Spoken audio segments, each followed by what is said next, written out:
Episode 40. அப்பதான் come on, அப்படிதான் சண்டை போடுங்க, நல்லா சண்டை போடுங்க, அதான் எனக்கு தேவை அப்படின்னு ஒரு குரல் என் காதில் ஒழிச்சிச்சு. நான் திரும்பி பார்த்தேன், ஆனால் அங்கே யாருமே இல்லை. ஆனால் ஒரு சைடில் ஒரு பெரிய நகங்களை மட்டும் நான் பார்த்துட்டேன்.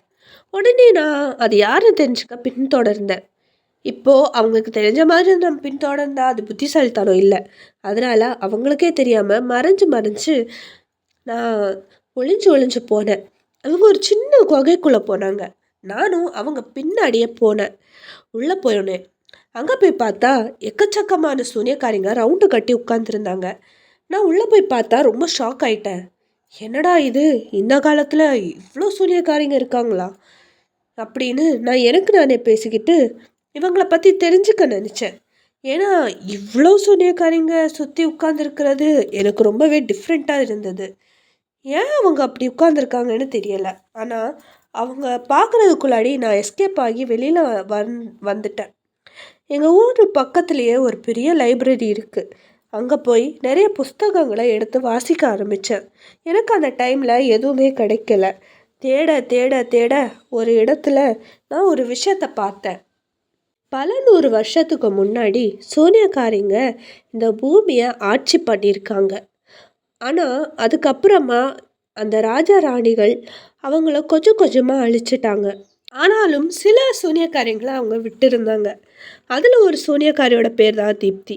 அவள் தான் இந்த சூனியக்காரி கூட்டத்தோட இளவரசி. இந்த தீப்தி இறந்ததுக்கு அப்புறமா அவங்களோட உடலை அடக்கம் பண்ணாமல் ஒரு கைண்ட் ஆஃப் ஐஸ் பாக்ஸ் மாதிரி ஒன்றில் வச்சுருந்தாங்க. அதனால தான் இன்னைக்கு வரைக்கும் அவங்க உடம்பு இவ்வளோ ஃப்ரெஷ்ஷாக வச்சுருக்காங்க. அப்போ அவங்களுக்கு எந்த ஆப்ஷனும் இல்லை. ஆனால் போக போக அவங்களுக்கு ஒரு விஷயம் தெரிஞ்சுது.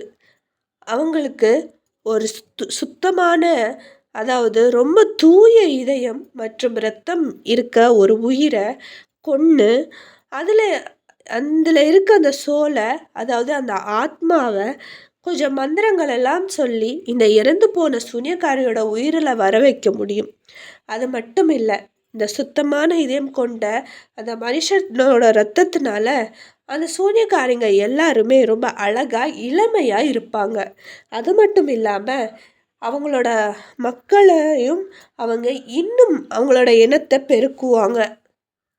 அவங்க இன்னுமே மக்களோட மக்களாக தான் வாழ்ந்துட்டுருக்காங்க. யார் எப்படி இருப்பா எதுவுமே கண்டுபிடிக்க முடியாது. ஆனால் சூனியக்காரிங்க அப்படிங்கிற கான்செப்ட் ரியலி இருக்குது. அவங்களுக்கு மேபி அந்த சுத்தமான இதயம் அப்புறம் சுத்தமான ரத்தம் உடைய ஒருத்தன் கிடச்சிட்டான் அப்படின்னா இந்த பூமியோட அழிவு யாராலையும் நிறுத்தவே முடியாது அப்படின்னு அந்த புத்தகத்தில் போட்டிருந்தது.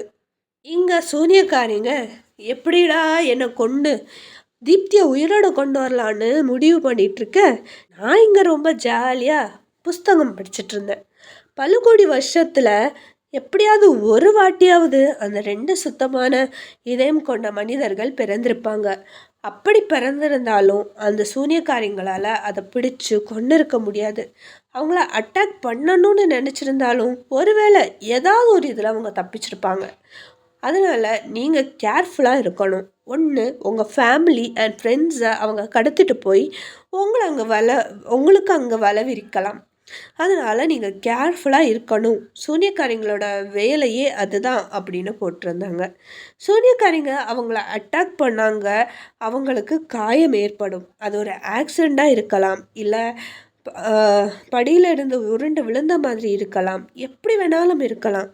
ஆனால் அது எப்படி நடந்ததுன்னே கண்டுபிடிக்க முடியாத அளவுக்கு அவங்க பண்ணுவாங்க. ஆனால் நம்ம அவங்க கிட்ட மாட்டிக்கிட்டோம் அப்படின்னா தப்பிக்கிறது அப்படிங்கிறது ரொம்பவே கஷ்டமான ஒரு வேலையாக போயிடும். அவங்க கிட்ட இருந்து சுலபமாக தப்பிக்கவே முடியாது. கண்டிப்பாக ஒரு குரூப்பாக இருந்தால் அவங்கள அழிக்க முடியும் அப்படின்னு நான் படிச்சுட்டு இருந்தேன். அப்போதான் இந்த 2வது சுத்தமான இதயம் கொண்ட கெவினை அப்புறம் நான் ரொம்பவே ஆச்சரியமாக யோசித்தேன். ஏன்னா இது வரைக்கும் எனக்கு அப்படி தெரியல. பட் அவன் அன்னைக்கு அழுத போது அவனோட ரத்தம் சிவப்பு முத்தாக மாறிச்சு. அது எனக்கு ஞாபகம் வந்தது. அது மட்டும் இல்லை, அந்த புஸ்தகத்தில் என்ன போட்டிருந்தாங்க அப்படின்னா இந்த 2 உயிர் மட்டும் கிடையாது, அதுக்கு முன்னாடி 3 உயிரை அவங்க பலி கொடுப்பாங்கன்னு போட்டிருந்தது. இந்த 3 குழந்தைங்க ரொம்ப சக்தி வாய்ந்ததா இருக்கும். அதாவது 3 நட்சத்திரங்கள். அந்த குழந்தைங்கள எப்படி கண்டுபிடிக்கிறது அப்படின்னா, அந்த குழந்தைங்களோட ரத்தம் சிவப்பு முத்தாகவும், அவங்க கண்ணீர் வெள்ளை முத்தாகவும் மாறும். அத வச்சு அந்த ஸ்பெஷல் குழந்தைங்கள நம்ம கண்டுபிடிச்சிடலாம். அது மட்டும் இல்ல, இந்த சுத்தமான இதயம் கொண்ட அதே நேரத்தில அந்த 3 நட்சத்திரங்கள இந்த பிளட் மூன் நைட் அன்னைக்கு அந்த சூனியக்காரிங்க கொன்னாகணும். அப்பதான் அவங்க ரொம்ப ஸ்ட்ராங்காகவும் இருப்பாங்க. அவங்களால வேக வேகமாக செயல்பட முடியும். இதெல்லாம் படிச்ச நான் ரொம்பவே வெக்ஸ் ஆயிட்டேன். இப்போ தான் எனக்கு ஒரு விஷயம் தெரிஞ்சது. ஏன் சூனியக்காரங்க எங்களை துரத்துறாங்கன்னு.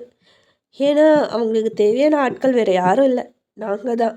ஆனால் எனக்கு ஒரு விஷயம் மட்டும் புரியலை. அந்த 3வது நட்சத்திரம் யாரு அப்படின்னு. ஆல்ரெடி அந்த சூனியக்காரிங்க 2 நட்சத்திரத்தை கொண்டுட்டாங்களாம். அப்படின்னு அந்த 3வது நட்சத்திரம் யாரு? அது ஏன் கெவின் அட்டாக் பண்ணணும்னு நினைக்குது. அப்படியே கன்ஃபியூஸ் ஆகி நான் அந்த புக்கை அப்படியே பார்த்துக்கிட்டே இருந்தேன். வேறு ஏதாவது கிடைக்குதான்னு தேட ஆரம்பித்தேன். ஆனால் எனக்கு எதுவுமே கிடைக்கல. பட் ஒருத்தவங்களுக்கு ஏதாவது ஒரு ஸ்ட்ரென்த் இருந்துன்னா கண்டிப்பாக வீக்னஸ் இருக்கணும் அப்படின்னு தோணுச்சு. ஆனால் அவங்களோட வீக்னஸ் என்ன அப்படிங்கிறத என்னால் ஈஸியாக கண்டுபிடிக்க முடியலை.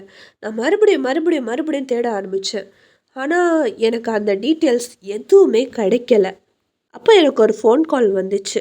கணேஷ் ரொம்ப பதட்டமா, டேய் ரொம்ப சீக்கிரம் வீட்டுக்கு வாடா அப்படின்னு கத்தினான். சரி என்னடா ஆச்சு அப்படின்னு நான் கேட்டேன். டேய் வீட்டுக்கு வந்து தொலைடா அப்படின்னு சொல்லிட்டு ஃபோனை கட் பண்ணிட்டான். சூனியக்காரங்களை தேடுற பரபரப்பில் வீட்டில் நடக்கிறதெல்லாம் நான் அப்படியே மறந்துட்டேன். சரின்னு சொல்லிட்டு நான் வீட்டுக்கு ஓடி போனேன். தொடரும்.